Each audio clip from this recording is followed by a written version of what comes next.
তো আজকে আমি আসছি এটা গাছ রোপণ করব। এটা যারা দিন কায়েমের আন্দোলনে যারা শহীদ হয়েছে, যারা দিন প্রতিষ্ঠা করার লক্ষ্যে জীবনের শেষ পর্যন্ত কাজ করছে, তাদের জন্য আত্মার মাগফিরাতের জন্য আমি এক একটা প্রত্যেক সপ্তাহে গাছ রোপণ করব। তার ভিতরে এটা একটা তেজপাতা, এটা আল্লামা দেলার হোসেন সাইদি সাহেবের আত্মার মাগফিরাত কামনার জন্য আমি এই গাছটা রোপণ করব। তো এখান থেকে যত পাতা মানুষ খাবে, মানুষের উপকারে আসবে, প্রত্যেকটা পাতার জন্য এক একটা নেকি তার আমলনামায় যাবে। সেই উসিলায়, সেই জন্যই, সেই নিয়ত করে আমি একটা এই গাছটা রোপণ করবো আজকে।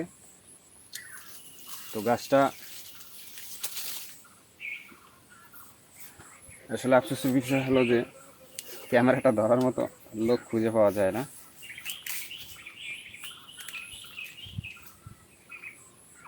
তো বিশেষ করে